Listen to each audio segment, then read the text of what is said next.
Hello बच्चों, let us see this question. Discuss civil rights movement in the USA. USA में civil right movement को हमें discuss करना है। Now let us see the key concept. So the key concept of this question is civil rights movement. ये civil rights movement क्या था? तो जब किसी सोसाइटी में किसी पीपल के अगेंस्ट डिस्क्रिमिनेशन होता था, तो उस डिस्क्रिमिनेशन से फाइट करने के लिए जो मूवमेंट होता था, उस मूवमेंट को बोलते थे सिविल राइट्स मूवमेंट। इस क्वेश्चन में हमें अमेरिकन सिविल राइट्स मूवमेंट के बारे में बात करना है। Now let us see the answer to this question.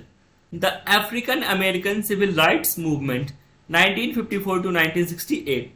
तो जो ये African American civil rights movement था वो 1954 में स्टार्ट हुआ था और 1968 तक चला था। It refers to social movement in USA aimed at outlawing racial discrimination against black Americans and restoring voting rights to them। तो इस मूवमेंट का लक्ष्य ये था कि जो वहाँ पे ब्लैक अमेरिकन्स हैं उनके अगेंस्ट जो सोशल डिस्क्रिमिनेशन होता है, रेशियल डिस्क्रिमिनेशन होता है, उसको खत्म करना और उनके लिए वोटिंग राइट्स बहाल करना।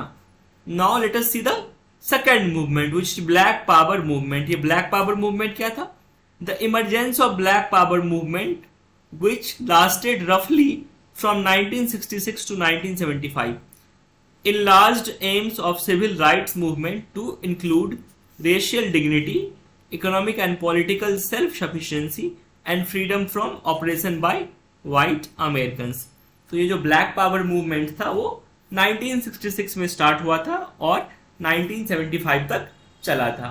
इस ब्लैक पावर मूवमेंट का एम था कि रेशियल डिग्निटी जो है उसको बहाल करना, पॉलिटिकल और इकोनॉमिक सेल्फ सफिशिएंसी लाना, और ये जो ब्लैक अमेरिकन्स के अगेंस्ट जो डिस्क्रिमिनेशन होता था, उनके साथ जो ऑपरेशंस होते थे जो वाइट अमेरिकन्स करते थे, तो उस ऑपरेशंस को, डिस्क्रिमिनेशन को खत्म करना।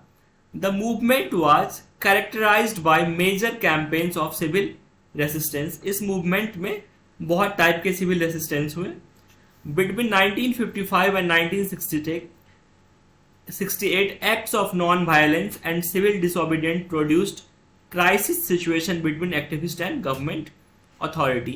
तो 1955 से 1968 तक वहां पे एक क्राइसिस सिचुएशन आ गया था, क्योंकि ये जो African American civil rights movement था वो टोटली पीसफुल, नॉन वायलेंस और सिविल डिसोबीडियंट पे बेस्ड राइट्स मूवमेंट था। और इस मूवमेंट की वजह से एक्टिविस्ट जो थे और गवर्नमेंट की जो अथॉरिटीज थी उनके बीच एक क्राइसिस सिचुएशन इमर्ज हो गया था।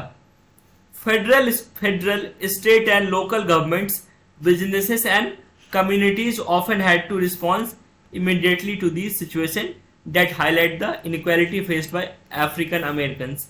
तो जो फेडरल वहाँ की गवर्नमेंट थी, जो वहाँ की स्टेट गवर्नमेंट थी, जो लोकल गवर्नमेंट थी, जो बिजनेसेस थे, कम्युनिटीज थी, तो उनको यदि कोई भी इनइक्वालिटी होता था अफ्रीकन अमेरिकन के साथ, तो ये जो मूवमेंट है, सिविल राइट मूवमेंट्स है, इनकी वजह से उन्हें इमीडिएट स्टेप्स लेने पड़ते थे।